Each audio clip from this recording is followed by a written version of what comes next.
विदेशों में लोग पूजा करेला। एक दिन भगवान भोलेनाथ और गौरा पार्वती के बीच तनी सायाना कहानी हो गई। ओमे कुछ क्षण के लिए शिवानी जी के गौरा मान लिया जाओ।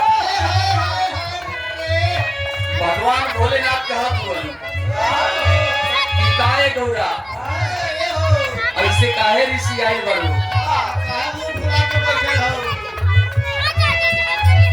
कहले का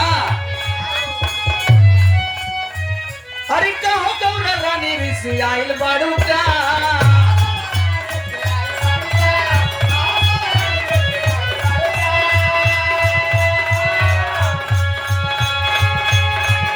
अरे बोलत नहीं रुका है किसी आइल बड़ू का,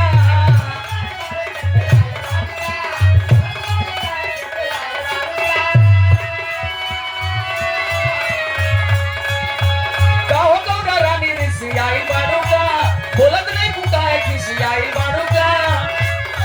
तब गौरा पार्वती कहा गई कि तोहार रहन दे के हमके रहल ना जाता। कहले कि कैसन रहन बा, तब कह दिया भांग पीसे में वहां तक भइल बस, कमर कर मस मस मस मस मस मस, कमर कर मस मस मस।